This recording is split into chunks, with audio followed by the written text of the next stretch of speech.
আসসালামু আলাইকুম বন্ধুরা, সবাই কেমন আছেন? আজকে মই আপনাদের লগে একটা ভিডিও লইয়েছি। ভিডিওটা দেখবেন, যদি ভালো লাগে একটি লাইক করবেন, একটি সাবস্ক্রাইব করে পাশে থাকবেন ইনশাআল্লাহ।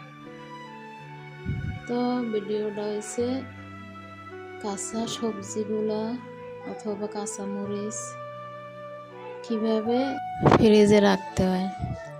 এভাবে যদি আপনারা যে কোনো কাঁচা সবজি ফ্রিজে রাখেন 15-20 দিনের ভিতরেও কিছু হবে না, পচবে না, গলবে না, কিছু হবে না, ধীরে ধীরে খাইতে পারবেন ইনশাল্লাহ।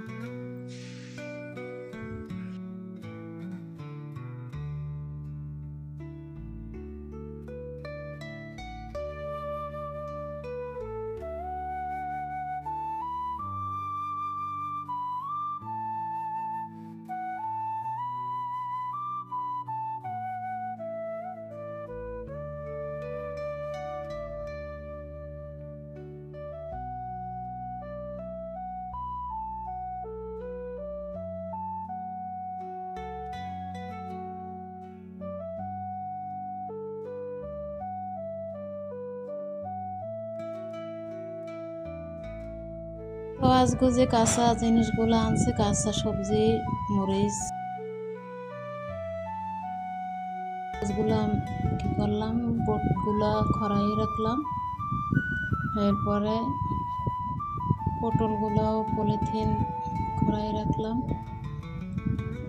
এরপরে শপিং ব্যাগের ভিতরে সব কাঁচামরিচগুলো ঢুকাইয়ে, আর পটল আনছে, পটলের তরকারিগুলাও সব শপিং ব্যাগে ঢুকাইতে হবে। ঢুকাইয়ে মুখটা ভালো করে মুড়াইয়ে এরপরে ফ্রিজে রাখতে হবে।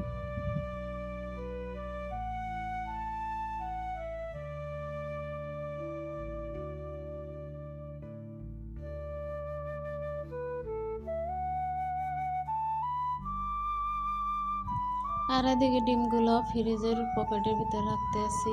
পকেটের ভিতরে ঠান্ডা বেশিও না, আবার একদম কমও না, যেহেতু হালকা হালকা গরম পড়ে, এই জন্য ডিমগুলো ফ্রিজে রাখতে হইবে, নাহলে পানি হয়ে যাবে, খাওয়া যাবে না, নষ্ট হয়ে যাবে ডিম। আর এই যে কাঁঠালের আডিগুলো দেখতে আছেন, এর আগে অনেকগুলো আডি আনলে এগুলো বেশি হুগাই গেছে, এই জন্য ছিলে করে টাইলে দিচ্ছি, খাইছে ওরা। আর এখন এগুলো তাজা তাজা 2 দিন আগে খাইছি। এগুলো করে থাকলে হুগাই যাইবে, এই জন্য সিলাইয়ে এগুলো এই যে লাল ছোলাটা দেখেন, এই ছোলাটা পাতিলে লইয়ে গরম পানি দিয়ে এরপরে ওই কুলায় লইয়ে এরপর ডললে পরিষ্কার করবো। আর এই জায়গায় দুহার রান্না বাড়ার যে আয়োজন, সেই তরকারি সব একবারে কুটে লইছি, যাতে দোপাইকে দেওয়া যায়। দোপাইকে দিলেই 1 ঘন্টার ভিতরে রান্ধে হেলান যায়। আর যদি দোপাইকে চুলা জ্বলাইয়ে এরপরে যদি করতে বই, একখান জ্বলাই দিয়ে আর একখান তরকারি করতে বইলে হেলে আবার চুলা কামাই যায়। এই জন্য 2 হান একসাথে কুটে লইছি, যা জায়গা করে লইছি। এখানে এই পাতিলের ভিতরে পানি দিয়ে এর মধ্যে 1 চামচ নুন দিছি আর একটু হলুদ দিছি। দেওয়ার পরে যখন টকবক করে একটু ফুটবে, গরম হইবে, সেই সময় ওই কাঁঠালের আডিগুলো দিয়ে 10 মিনিট একটু যখন টকবক করে উঠবে, সেদ্ধ হইবে, 10 মিনিট সেদ্ধ করিয়ে পানিটা জ্বালিতে সেকে হেলামু, সেকে এরপরে ঠান্ডা হইবে। ঠান্ডা হওয়ার পর একটা বক্সের ভিতরে ঢুকাইয়ে ডিপ ফ্রিজে রেখে দেব। ডিপ ফ্রিজে ধুই দেব। এককালে 6 মাস 9 মাস 1 বছর পর খাওয়া যাইবে, কোনো সমস্যা নাই। 1 বছর পর মন চাইলে বাইর করে আপনি গোস্তের মধ্যে দেখতে পারেন, চিংড়ি মাছ দিয়ে রাঁধতে পারেন, যেরকম খুশি সেরকম খাইতে পারবেন ইনশাল্লাহ, কোনো অসুবিধা নেই। যদি আমার ভিডিওটা আপনাকে ভালো লাগে, একটা লাইক দিয়ে ভিডিওটা দেখেন, একটা সাবস্ক্রাইব করেন,